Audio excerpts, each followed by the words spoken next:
आज जिस विषय में मैं आपसे बात करने वाला हूं, अपने पड़ोसी को बोलो, अपने दिल से, अपनी आत्मा से इसे सुनना। फिर से बोलो अपने पड़ोसी को, अपने दिल से, अपनी आत्मा से इसे सुनना। आमीन।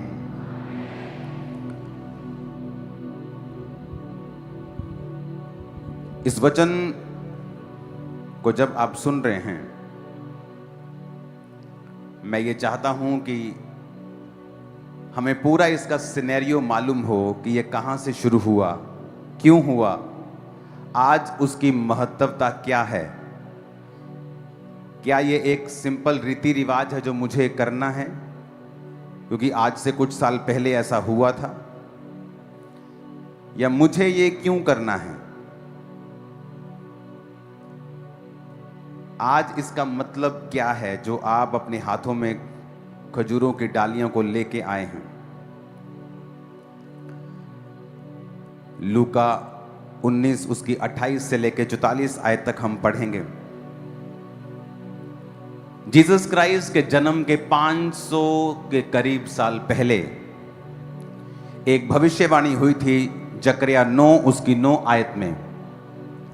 वो भविष्यवाणी थी, उसको हम स्क्रीन के ऊपर पढ़ेंगे। हे सिय्योन, बहुत ही मगन हो, हे यरूशलेम, जय जयकार कर, क्योंकि तेरा राजा तेरे पास आएगा। वह धर्मी और उद्धार पाया हुआ है, वह दीन है और वह गधे पर वरन गधी के बच्चे पर चढ़ा हुआ आएगा। ये एक प्रोफेसी थी परमेश्वर के लिए। यीशु मसीह के जन्म के 500 साल पहले एक भविष्यवाणी हुई थी और कहा गया था कि तेरा राजा तेरे पास जब आएगा वो गधे के बच्चे के ऊपर चढ़ा हुआ आएगा। हे सिय्योन, बहुत ही मगन हो। आपको मैं इसकी हिस्ट्री बता देता हूं कि परमेश्वर ने जब अपनी कौम को चुना था, परमेश्वर ये चाहता था कि मेरी कौम मेरे वचनों के अनुसार चले और ये जो हुक्म मैं उसे देता हूं ये उसको माने, और मैं अपनी कौम का राजा हूंगा और मैं अपनी कौम का अगुवा हूंगा। उसने मूसा को अपनी कौम को लीड करने के लिए ठहराया और कहा, ये सारे देश, कनानी देश, कनान के देश मैं तुम्हें दूंगा और यहां दूध और शहद की नदियां बहती हैं। तो परमेश्वर ने मूसा को भेजा, जिसने मिस्र में जाके इजराइलियों को बड़े बड़े चमत्कार करके छुड़ाया। फिर उसके बाद वो लोग चलते गए और मूसा की परीक्षा करते रहे और परमेश्वर की परीक्षा करते रहे, व्यभिचार करते रहे, बहुत चीजें करते रहे और फिर वो मरते रहे और अंत में जाकर वो उन देशों में पहुंचे। उन देशों में जब वो पहुंचे तो उन देशों की रीति के अनुसार चलने लगे, क्योंकि परमेश्वर ने कहा था जब तुम कनान पर कब्जा कर लेना तो किसी को भी उनको रखना मत, सब नाश कर देना। लेकिन बाइबल कहती है उन्होंने परमेश्वर के वचनों को तोड़ा और अपने घर में नौकरी करने के लिए, अपने खेतों में नौकरी करने के लिए उन्होंने कुछ लोगों को रखा, और वो लोग जो दूसरे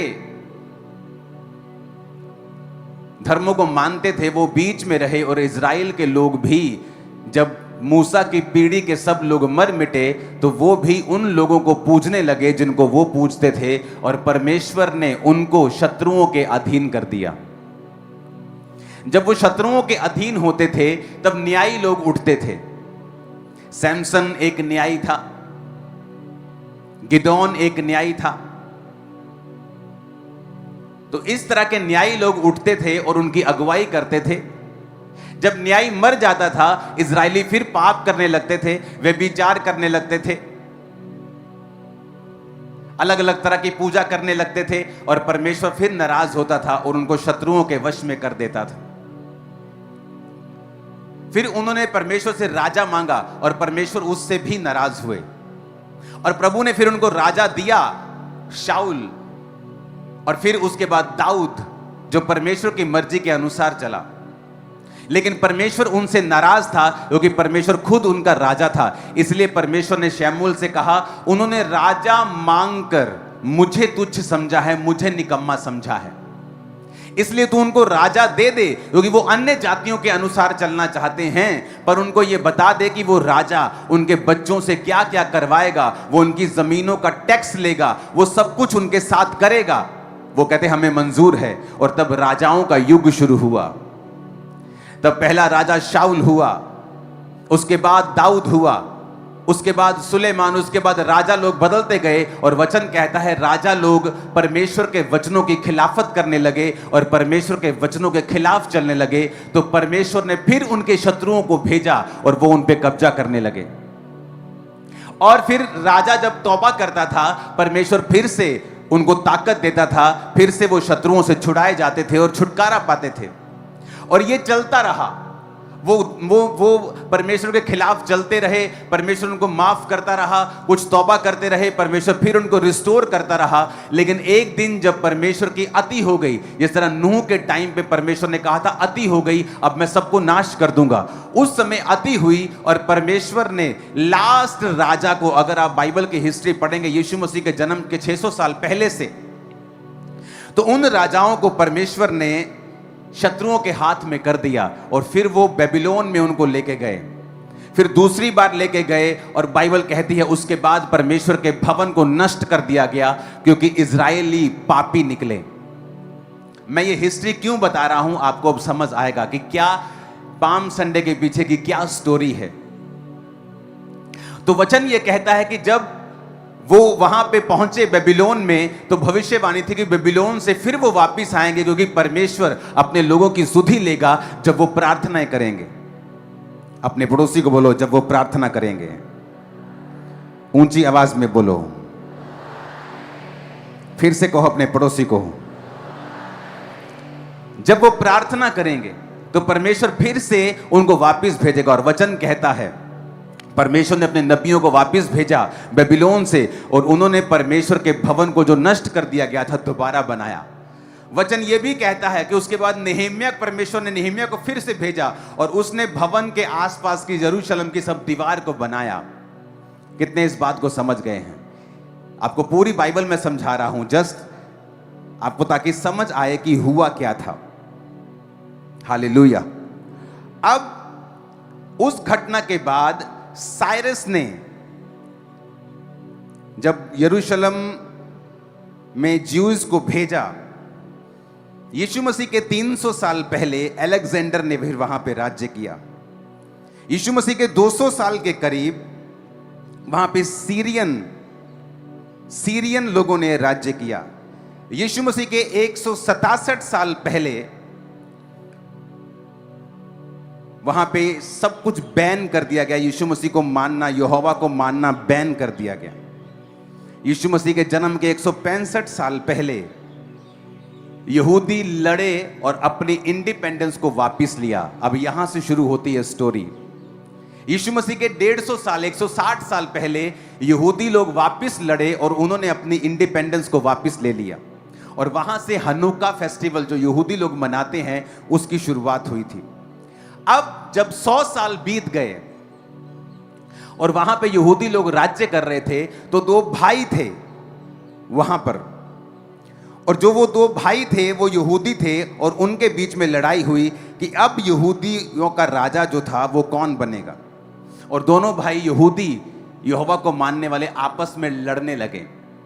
और जब वो आपस में लड़ने लगे तो जो रोमन जनरल था, पोम्पी द ग्रेट उसका नाम था, उसने उनकी लड़ाई के बारे में सुना। हालेलुया। और दोनों भाइयों ने मिस्टेक ये की कि यहोवा को मानते हुए एक अन्य जाति रोमन जनरल को कहा। दोनों भाइयों ने अपनी अपनी जगह से चिट्ठी भेजी कि हम दोनों आपस में लड़ रहे हैं, मैं राजा बनना चाहता हूं, ये राजा बनना चाहता है, तुम मेरी ओर से लड़। और एक अन्य जाति राजे को अपने घर की सारी सिचुएशन बता दी। जब अन्य जाति राजे को सारी सिचुएशन मालूम हुई कि ये 2 यहूदी जिन्होंने यहूदा को अभी इंडिपेंडेंस लिए, इजराइल को 100 साल हो गए थे, अब ये यहां पे लड़ाई शुरू हो चुकी, सिविल वॉर टाइप गृह युद्ध शुरू हो चुका है कि अब राजा कौन बनेगा। और उसने डिसाइड किया कि वो आएगा और कब्जा करेगा। और यीशु मसीह के जन्म के 6 दशक पहले उसने वहां पे कब्जा कर लिया। और वहां पर उस लड़ाई का फायदा उठा के कि एक भाई कह रहा है मेरी ओर से लड़, दूसरा कह रहा है मेरी ओर से लड़, और उसने दोनों के ऊपर कब्जा किया। और वहां से रोमन शासन की शुरुआत हुई, जिस शासन में प्रभु यीशु मसीह ने जन्म लिया। अब ध्यान से समझना, जब यहां पर आपको 60-70 साल हो चुके हैं रोमन शासन के अधीन, तब लोगों ने वचन को निकाला और वचन में लिखा था, देख सिय्योन मगन हो, क्योंकि जय जयकार कर, क्योंकि तेरा राजा तेरे पास आएगा। उनको मालूम था कि यह प्रोफेसी जो है अभी पूरी नहीं हुई है, क्योंकि कोई भी राजा गधी के बच्चे के ऊपर बैठकर हमारे पास नहीं आया है। उन्हें यह मालूम था कि अब हमसे गलती हो गई है कि हमने अपने दुश्मन को इनवाइट किया है, हमने एक अन्य जाति को, स्वर्गदूतों का न्याय करेंगे, हम वचन कहता है, हम विश्वासी लोग स्वर्गदूतों का न्याय करेंगे। और इसलिए वचन कहता है, क्या तुम अपने झगड़ों का न्याय नहीं कर सकते हो? तुम अन्य जातियों को इनवाइट करते हो कि तुम्हारे झगड़ों का न्याय करें? क्या तुम्हें शर्म नहीं आती है? और वचन कहता है, लोगों को मालूम था ये प्रोफेसी के बारे में, क्योंकि ये यीशु मसीह के जन्म के 500 साल पहले लिखी गई थी। यानी जब ये हो रहा था रोमी शासन, ये उसके 450 साल पहले की बात है कि उसने कहा था, सिय्योन बहुत ही मगन हो, हे यरूशलेम जय जयकार कर, क्योंकि तेरा राजा तेरे पास आएगा, वो धर्मी उद्धार पाया हुआ, वो दीन है, वो गधे वरन गधी के बच्चे पर चढ़ा हुआ आएगा।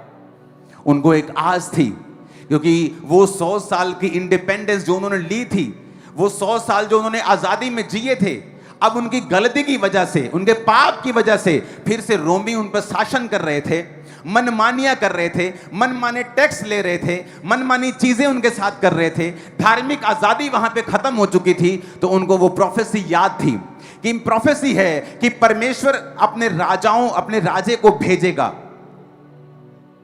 और इसीलिए जब प्रभु यीशु मसीह, लूका को पढ़ेंगे अब 28 आयत से, लूका 19:28 कहता है, ये कहकर वे यरूशलेम की ओर उनके आगे आगे चला। थोड़ा जल्दी जल्दी आगे आगे करना प्लीज टीम। जब वह जैतून नामक पहाड़ पर बेतफगे और बेतनिया के पास पहुंचा तो उसने अपने चेलों में से 2 को ये कह के भेजा, ऊंची आवाज में कहो हालेलुया। कहता सामने के गांव में जाओ, उसमें पहुंचते ही एक गधी का बच्चा जिस पर कभी कोई नहीं चढ़ा, बंधा हुआ तुम्हें मिलेगा, उसे खोल कर ले आओ। जे कोई तेनू तानू पूछे वो क्यों खोल दे इनू तुही, तो उनसे कहना कि ये परमेश्वर प्रभु यीशु मसीह को चाहिए। जो भेजे गए थे उन्होंने जाकर जैसा उनसे कहा गया था वैसा ही पाया। जब वो गधे के बच्चे को खोल रहे थे तो उसके मालिकों ने कहा, क्यों खोलते हो इसे? चेलों ने कहा, प्रभु को इसका प्रयोजन है। वे उसको यीशु के पास ले आए और वे अपने कपड़े उस बच्चे पर डालकर यीशु मसीह को उस पर बिठा दिया। वह जा रहा था तो वह अपने कपड़े मार्ग में बिछाते जाते थे। निकट आते हुए जब वह जैतून पहाड़ की ढलान पर पहुंचा तो चेलों की सारी मंडली उन सामर्थ्य के कामों के कारण जो उन्होंने देखे थे आनंदित होकर बड़े शब्द से परमेश्वर की स्तुति करने लगे। धन्य है वो राजा जो प्रभु के नाम से आता है, स्वर्ग में शांति और आकाश मंडल में महिमा हो। तब भीड़ में से कुछ फरीसी कहने लगे, हे गुरु अपने चेलों को डांट। उसने कहा, मैं तुमसे कहता हूं यदि वो चुप रहे तो पत्थर चिल्ला उठेंगे। जब वह निकट आया तो उस नगर को देखकर उस पर रोया और कहा, क्या ही भला होता तू ही इसी दिन कुशल की बातें जानता, परंतु अब वो तेरी बातों आंखों से छिप गई हैं। क्योंकि वो दिन तुझ पर आएंगे कि तेरे बैरी मोर्चा बांधकर तुझे घेर लेंगे, चारों ओर से तुझे दबाएंगे और तुझे और तेरे बालकों को जो तुझ में है मिट्टी में मिलाएंगे और तुझ में पत्थर पर पत्थर भी ना छोड़ेंगे, क्योंकि तूने उस अवसर को जो तुझ पर कृपा दृष्टि की गई थी ना पहचाना। अब यहां पर प्रभु यीशु मसीह ने कहा, जाओ और सामने के गांव में जाओ और वहां पे तुम चौक में जाओगे तो गधी का बच्चा है तुम्हें बंधा हुआ मिलेगा। और जब तुम उसको कुछ मत पूछना किसी से किसका बच्चा है, मालिक को मत ढूंढना, सीधा उसको खोलना शुरू कर देना। जैसे तुम खोलोगे तुम्हें लोग पूछेंगे, इस बच्चे को क्यों खोलते हो, कौन हो तुम? तो तुम उनको कह देना कि मुझे ये चाहिए बच्चा, मुझे प्रभु को इसका प्रयोजन है। और जब वो गांव में पहुंचे और बच्चे को खोलने लगे, जैसे ही खोलने लगे यीशु मसीह ने जो कहा था वो पूरा हुआ और मालिक की आवाज आई, ए क्यों खोल दे इनू, और प्रभु नु चाहिए भाजी। यीशु मसीह ने पे जैसा नु जाओ ले जाओ, क्योंकि वचन में लिखा था कि हे सिय्योन बहुत ही मगन हो, जय जयकार कर, क्योंकि तेरा राजा तेरे पास आएगा, गधी के बच्चे पर चढ़ा हुआ आएगा। यीशु मसीह के जन्म के 500 साल पहले यह प्रोफेसी थी, और वचन कहता है जब प्रभु यीशु मसीह उस गधी के बच्चे पर चढ़े हुए यरूशलेम में प्रवेश कर रहे थे, तो लोग, अब वहां पर दो किस्म के लोग थे, याद रखना। एक वो किस्म थी जो अब तक पुराने नियम में ही जी रहे थे, जिनको यह लगता था कि अब हम फिर से आजादी को पाएंगे, अब फिर से पॉलिटिकल रिवाइवल होगा, अब फिर से हमारा राजा आया है जो हमें आजाद कर देगा, जो फिर से हमारी इंडिपेंडेंस को, हमारी आजादी को हम तक लेके आएगा और हम फिर से राज्य करेंगे। प्रभु यीशु मसीह हमारा राजा होगा। और इसलिए यीशु मसीह के चेलों की मां उनके पास आके बोलती थी, प्रभु प्रभु हम जानते हैं कि तू राजा है, इसलिए जब तू अपने राज्य में जाए तो मेरे एक बेटे को दाहिने और एक को बाहिने बिठा देना। प्रभु एक को फाइनेंस मिनिस्टर बना देना और एक को होम मिनिस्टर बना देना, और कोई चेला बड़ी कुर्सी पे ना बैठने पाए, मेरा एक बेटा फाइनेंस मिनिस्टर हो, वित्त मंत्री हो, और दूसरा गृह मंत्री हो।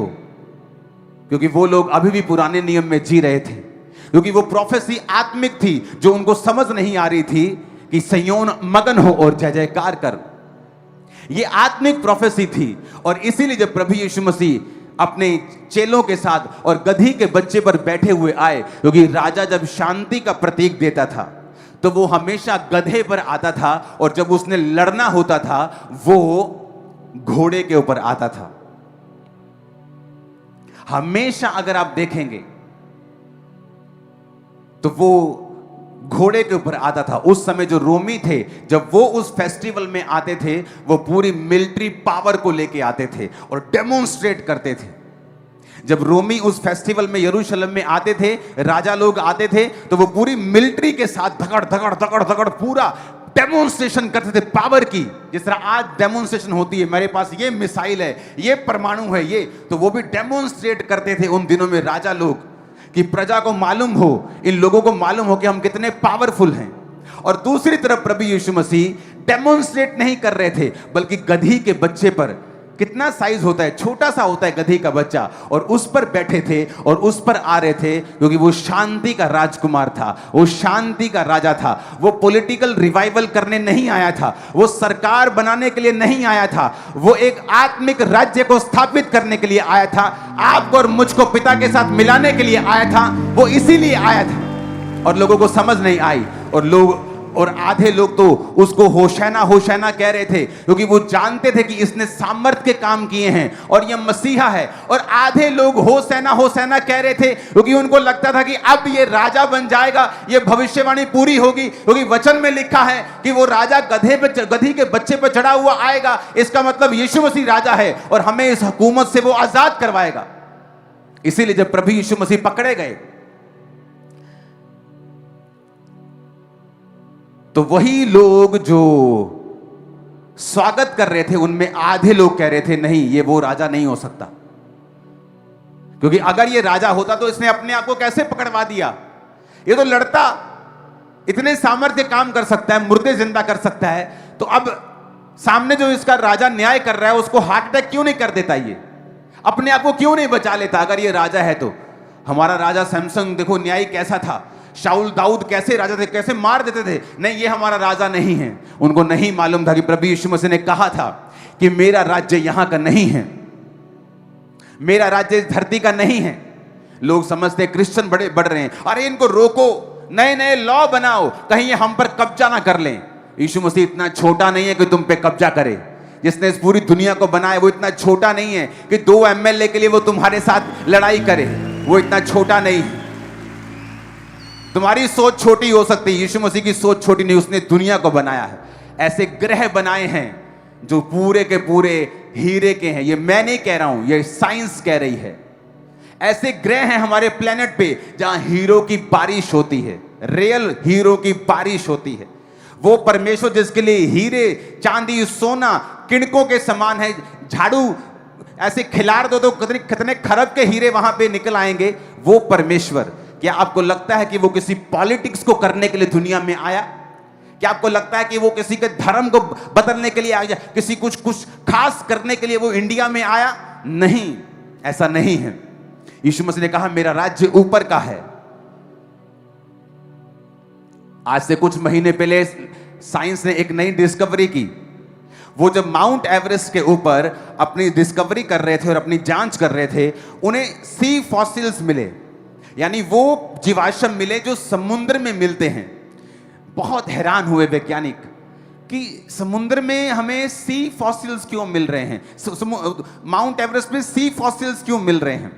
मैंने कहा तुम लोग हैरान हो रहे हो, हम हैरान नहीं हैं, क्योंकि बाइबल की पहली पुस्तक के ही 7वीं 8वीं लाइन में लिखा है, परमेश्वर ने कहा पानियों को कि वो अलग हो जाएं, तब वो पानी अलग हो गए और पहाड़ बाहर आ गए, पृथ्वी बाहर आ गई, क्योंकि वो सब कुछ पानी के नीचे था।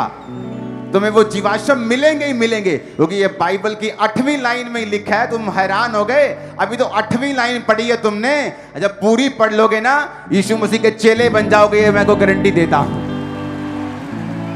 अभी तो 8वीं लाइन पढ़ी है। हमारे पास ऐसी साइंस आ चुकी है जो कितने लाइट ईयर्स का मतलब है करोड़ों किलोमीटर, जिनके बनाए हुए यंत्र जा चुके हैं। कोई 40 साल से, कोई 30 साल से ट्रेवल कर रहा है, और एक भी जगह उनको अभी तक नहीं मिली जहां मनुष्यों के जैसा कोई भी जीव रहता हो। एक भी जगह अब तक नहीं मिली। बातें होती हैं जिस तरह धर्म परिवर्तन हो रहा है, और साबित एक भी नहीं हुआ। एलियन आ गए, एलियन का शिप दिखा, एलियन वहां मौजूद हैं, अमेरिका में मौजूद हैं। सब बकवास बातें हैं, कोई प्रूफ नहीं। चाहे 10,000 पिक्चर्स बनी हैं एलियंस के ऊपर, लेकिन साइंस कहती जैसे जैसे हम आगे जा रहे हैं, हर खंडर की तरह हैं सब ग्रह, किसी पे जीवन नहीं है। और यीशु मसीह ने क्या कहा था, पृथ्वी बेडौल और सुनसान थी उन्हीं ग्रहों की तरह। तो परमेश्वर ने कहा उजाला हो जाए, ज्योतियां बन जाएं, जीव आ जाएं, मिट्टी में से पौधे उगें, समुद्र, सब कुछ बनाया और जीव जंतु बनाए, अपना सांस मनुष्य के अंदर फूका और मनुष्य को बनाया। क्या दुनिया में कोई ऐसा आपको मिलेगा बाइबल के जैसा जो इतनी क्लैरिटी रखता हो शुरू से लेके अंत तक? मैंने आपको जो स्टोरी सुनाई है वो मूसा की है। मूसा से पहले जब वो 400 साल इजरायली मिस्र में रहे, नूह की संतान, नूह से पहले सब लोग मर गए। नूह से पहले फिर वो बड़े बड़े लोग होते थे जो 900 साल, 930 साल, 969 साल जीते थे, 950 साल जीते थे। और फिर आदम था। मैंने आपको पूरी बाइबल जब से उत्पत्ति हुई आपको सुनाई है आज आसान शब्दों में, ताकि आपको समझ आए। पर समुद्र के जीवाश्म मिले हैं जो समुद्र में मिलते हैं। कहते यहां भी कभी पानी था। मैंने कहा तुम्हें आज पता है, मुझे 20 साल पहले मालूम हो गया था, जो बाइबल पढ़ी थी कि यीशु ने कहा, परमेश्वर ने कहा था। आप कैसे समझ सकते हो कि वचन जो है वो असली है? अपने पड़ोसी को बोलो, ये तेरी जिंदगी बदल सकता है। हालेलुया।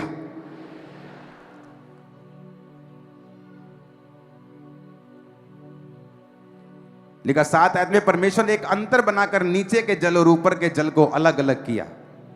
6 आयत में लिखा, जल के बीच ऐसा अंतर हो जाए कि जल 2 भाग हो जाए। समुद्र बनाया। हालेलुया। 9 आयत में लिखा, परमेश्वर ने कहा आकाश के नीचे का जल एक स्थान में इकट्ठा हो जाए और सूखी भूमि दिखाई दे। माउंट एवरेस्ट जो पहाड़ है उससे भी बड़ा पहाड़ समुद्र के नीचे है, अगर आप स्टडी करें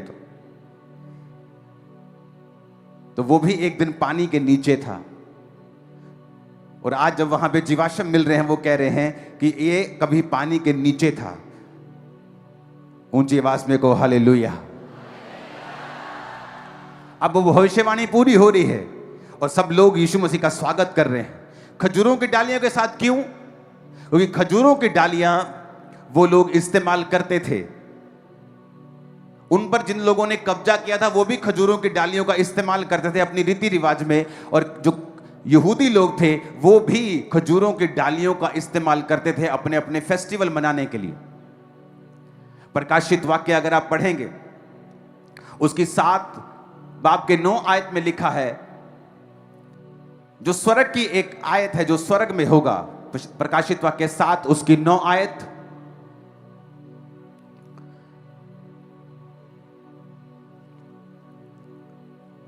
उसमें लिखा है आकाश, इसके बाद मैंने दृष्टि की, देखो हर जाति, कुल, लोग और भाषा में से एक बड़ी भीड़ जिसे कोई गिन नहीं सकता। अपने पड़ोसी को बोलो, इसके बाद मैंने दृष्टि की और देखो हर एक जाति, कुल, लोग और भाषा में से एक बड़ी भीड़ जिसे कोई गिन नहीं सकता, श्वेत वस्त्र पहने और अपने हाथों में खजूर की डालियां लिए हुए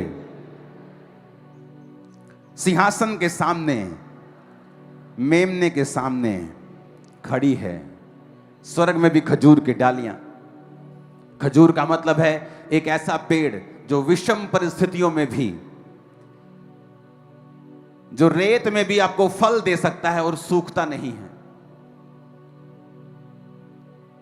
जिसको बाहरी वातावरण की जरूरत नहीं है, वो लड़ सकता है, वो फल दे सकता है, वो हरा भरा भी रह सकता है।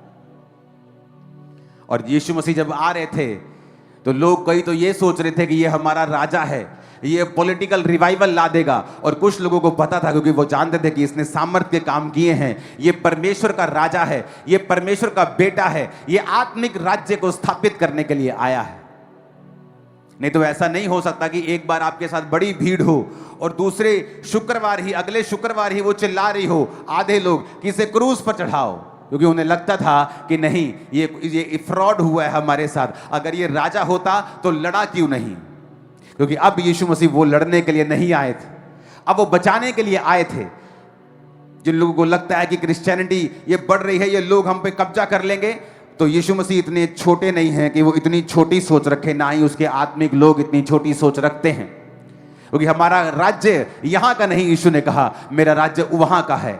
और उसने कहा कि जाओ और इस राज्य के बारे में, पिता के राज्य के बारे में, स्वर्ग के राज्य के बारे में, किंगडम के बारे में बताओ, लोगों को समझाओ कि अब तुम अगर स्वर्ग राज्य में प्रवेश करना चाहते हो तो तौबा करो और बपतिस्मा लो, क्योंकि मेरा राज्य वहां का है। वहां क्या है? वहां अंधेरा नहीं है, बीमारियां नहीं है, स्वर्ग में रोना नहीं है, रिजेक्शन नहीं है, कमी नहीं है, गरीबी नहीं है, दुख नहीं है, डिप्रेशन नहीं है, बोझ नहीं है, आनंद है, शांति है, अंधेरा नहीं है, उजाला है। हर वक्त परमेश्वर के दीदार है, परमेश्वर के दर्शन वहां होंगे, प्रभु की सेवा हम वहां करेंगे। परमेश्वर ने कहा जाओ और लोगों को इस बारे में बताओ कि मैं तुम्हें बचाने के लिए आया हूं, तुम्हें चंगा करने के लिए आया हूं, तुम्हें आजाद करने के लिए आया हूं, तुम्हें आंखें देने के लिए आया हूं, कोड़ियों को शुद्ध करने के लिए आया हूं, और यही मेरा राज्य है।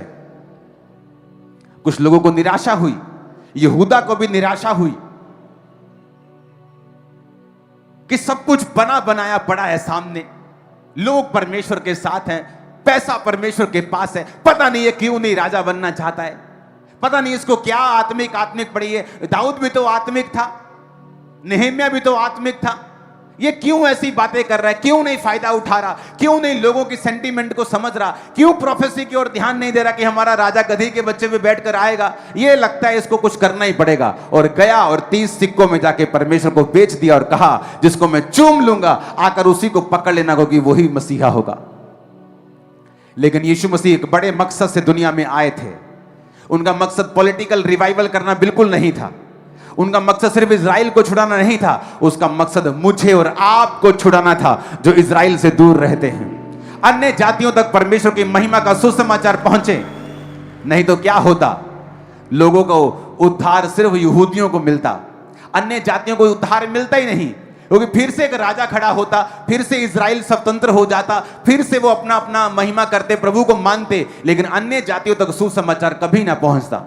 इसलिए प्रभु यीशु मसीह ने कहा जो मैं कर रहा हूं वो तुम अभी नहीं समझ रहे हो, लेकिन बाद में तुम लोग इसे समझोगे, क्योंकि पवित्र आत्मा तुम्हें समझाएगा कि मैं पॉलिटिकल रिवाइवल करने नहीं आया था, मैं धरती का राज्य स्थापित करने नहीं आया था, अब्राहम की कृपा अन्य जातियों तक पहुंचे, मैं इसीलिए आया था।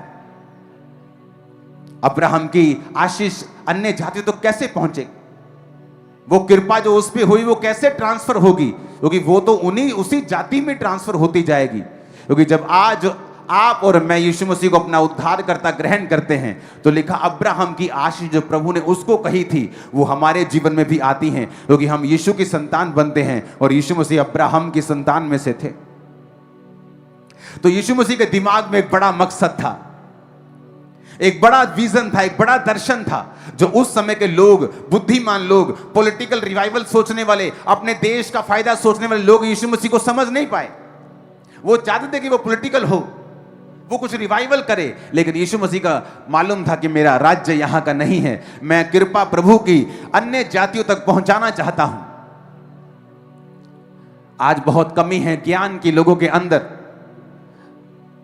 जब पंजाब में आज से कुछ साल पहले बहुत ही बकवास बातें की गई, अंग्रेज आए, क्रिश्चियनिटी ले आए, अंग्रेज आए, हमारे राजे को उठा के ले गए, जबकि इंडिया में क्रिश्चियनिटी 2000 साल पहले आई थी। यीशु मसीह का असली चेला थोमा केरल के तट के ऊपर आया था और वहीं शहीद हुआ। तमिलनाडु में उसका वो सारी चर्च बनी है। सुनो, 2000 साल पहले। अपने पड़ोसी को बोलो 2000 साल पहले।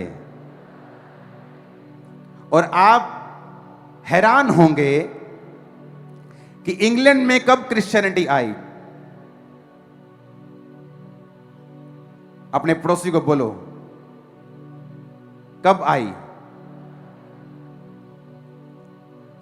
आप हैरान होंगे कि इंग्लैंड में क्रिश्चियनिटी इंडिया के बाद आई, अमेरिका में कई सदियों के बाद आई। मैं इंग्लैंड में था और मेरा एक गोरा, ब्रिटिश बॉर्न ब्रिटिश गोरा, प्रॉपर गोरा मेरा दोस्त है, और उसकी माता जी यीशु मसीह के बारे में नहीं जानती थी। हमें लगता है कि गोरे क्रिश्चियन हैं, ये क्रिश्चियनिटी लेके आए। अगर आप इतिहास पढ़ेंगे तो गांधी जी के साथ बहुत से स्वतंत्रता सेनानी थे जो क्रिश्चियंस थे। अंग्रेजों का विरोध मिशनरीज ने किया था, ये कहकर कि तुम लोग क्रिश्चियन कहलवाते हो अपने आप को, लेकिन तुम असली क्रिश्चियन नहीं हो। और उन्होंने, मिशनरीज ने अंग्रेजों का विरोध किया था, प्रार्थनाएं की थी।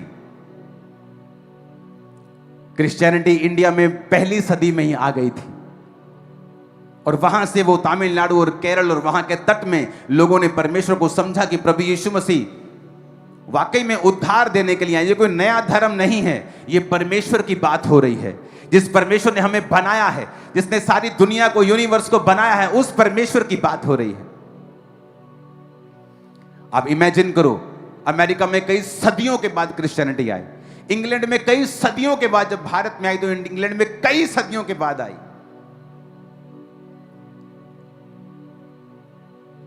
ताकि प्रभु यीशु मसीह ने कहा था, मैं वो पॉलिटिकल साम्राज्य स्थापित करने के लिए नहीं आया। अगर यीशु मसीह राजा बन जाता तो कौन केरल के तट पे आता? मैं भी मर जाता अपनी बीमारी और नशों में, और आप भी। और इसीलिए लोग जब परमेश्वर का वेलकम कर रहे थे और जब उनको वो फायदा नजर नहीं आया, शुक्रवार कह रहे थे इसको क्रूस पे चढ़ाओ, इसको क्रूस पे चढ़ाओ। और जो लोग परमेश्वर की सच्चाई को जानते थे, वो जानते थे कि प्रभु यीशु मसीह ये राजा नहीं है, वो हमारा असली वाला राजा है। ये छोटे वाला राजा नहीं है, ये बड़े वाला राजा है, राजाओं का राजा है, सर्वशक्तिमान परमेश्वर। आज जब ये वचन सुनने के बाद आप यीशु मसीह का स्वागत करेंगे, तो उससे कहें कि मैं अपने दिल में तेरा स्वागत करता हूं, उस राजा के रूप में जो हेवनली है, जो स्वर्गीय है। अपने पिता के रूप में मैं तेरा स्वागत करता हूं। मेरे जीवन में आ, मेरे परिवार में आ, मेरे फाइनेंस में, हर जगह पे आ खुदावन, और तू कब्जा कर। और ये खजूरों की डालियां जो आज आप लेके आए हैं, इसे आप फेंकेंगे नहीं, इसे आप फ्रेम करा के रखेंगे अगले साल तक, और ये जब फ्रेम में रहेंगी तो हमेशा हमारी आंखों के सामने रहेंगी कि मैंने जीसस को अपने दिल में बसाया है, मैंने उसका स्वागत किया है। खजूर देख के, डालियां देख के आपको मालूम होगा कि कुछ भी परिस्थिति हो, आसपास रेत हो, धूप हो, तूफान हो, आपको फलने से कोई दुनिया की ताकत रोक नहीं सकती। आप जब खजूर की डाली को देखेंगे आपको हमेशा परमेश्वर की प्रेजेंस के बारे में मालूम होगा कि ये वही राजा है जो मेरे लिए आया था ताकि मैं पापों से छुड़ा लिया जाऊं। उसने उन लोगों को नाराज कर दिया जो इसको असली वाला राजा, जो दुनिया का राजा नकली वाला राजा बनाना चाहते हैं, असली वाले राजा से छोड़ के, क्योंकि मैं बचाया जाऊं, अन्य जाति लोग बचाए जाएं, वो चंगे हों, आजाद हों और यीशु मसीह को मान सकें।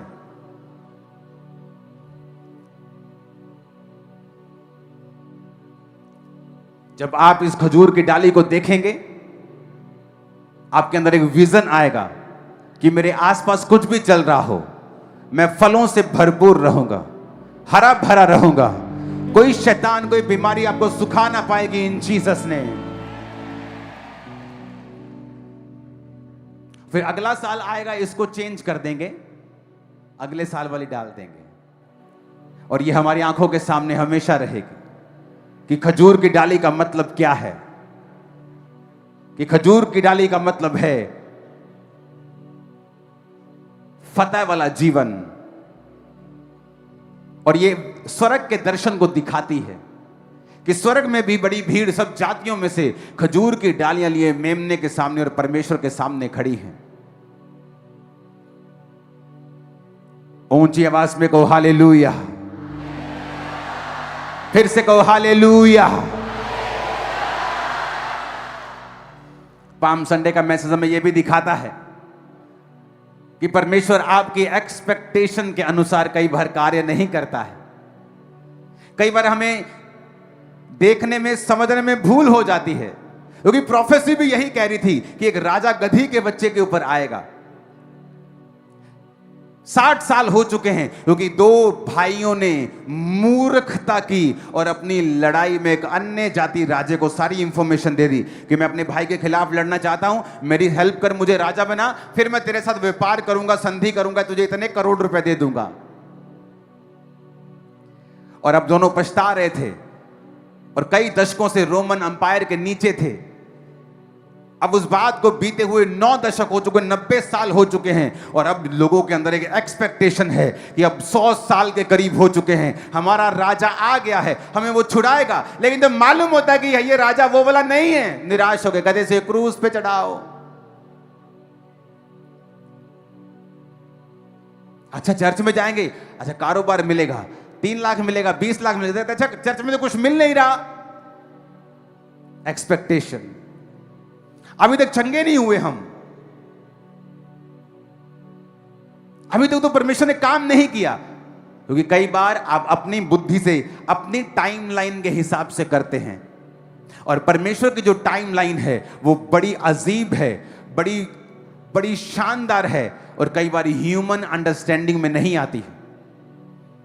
मेरी प्रार्थनाओं का उत्तर अगर प्रभु सुन लेता और जवाब दे देता 2005 में, आज मैं इस जगह के ऊपर सेवा नहीं कर रहा होता, मैं आपको गारंटी देता हूं। मैं पास्टर ही होता, लेकिन कहीं और होता, एक बहुत छोटे दायरे में होता, अगर परमेश्वर मेरी प्रार्थना का उत्तर दे देता।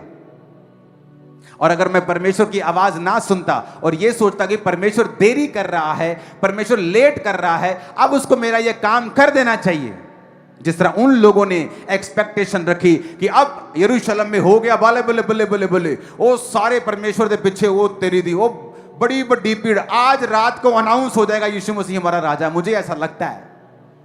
लेकिन एक्सपेक्टेशन से परे काम हुआ। कहते ये तो वो राजा नहीं है, ये तो वो करना नहीं चाहता, कोई तलवारें खरीदने का हुक्म नहीं दिया, कोई हथियार खरीदने का हुक्म नहीं दिया, कोई सेनापति नहीं बना रहा है, क्या कर रहा है ये? क्योंकि परमेश्वर कई बार आपके अनुसार काम नहीं करता। कि अब मैं 32 साल का हो गया हूं, अब मेरा ये 12वां चांस है वीजा का, अब की बार अगर नहीं आया तो स्टडी कहती मैं अमेरिका कभी नहीं जा सकता, और फिर नहीं आया, ओ गॉड अभी भी नहीं आया, मुझे लगता है परमेश्वर मेरे साथ नहीं, प्रभु तुझे अब मेरा ये काम कर देना चाहिए था, अब नहीं किया ना, देख कोई फायदा नहीं। लेकिन परमेश्वर ने उससे बेहतर आपके लिए सोचा होता है। उन लोगों को नहीं मालूम था कि परमेश्वर अब अकेले उन इस्राएलियों के बारे में नहीं सोच रहा, वो पूरी दुनिया के बारे में सोच रहा है। वो सभी के उद्धार के बारे में सोच रहा है। अब वो छोटा नहीं सोच रहा, अब वो बड़ा सोच के आया है। कई बार परमेश्वर आपकी टाइमलाइन के हिसाब से काम नहीं करता है। जब आपको चीज चाहिए होती है और आपको लगता है कि it is a right time, वो नहीं करता है, क्योंकि आपका राइट टाइम रॉन्ग हो सकता है। परमेश्वर का राइट टाइम हमेशा राइट और कभी रॉन्ग नहीं होता। जीसस कभी फेल नहीं होते, कभी रॉन्ग नहीं होते, कभी लेट नहीं होते, कभी सोते नहीं, कभी उंगलाते नहीं।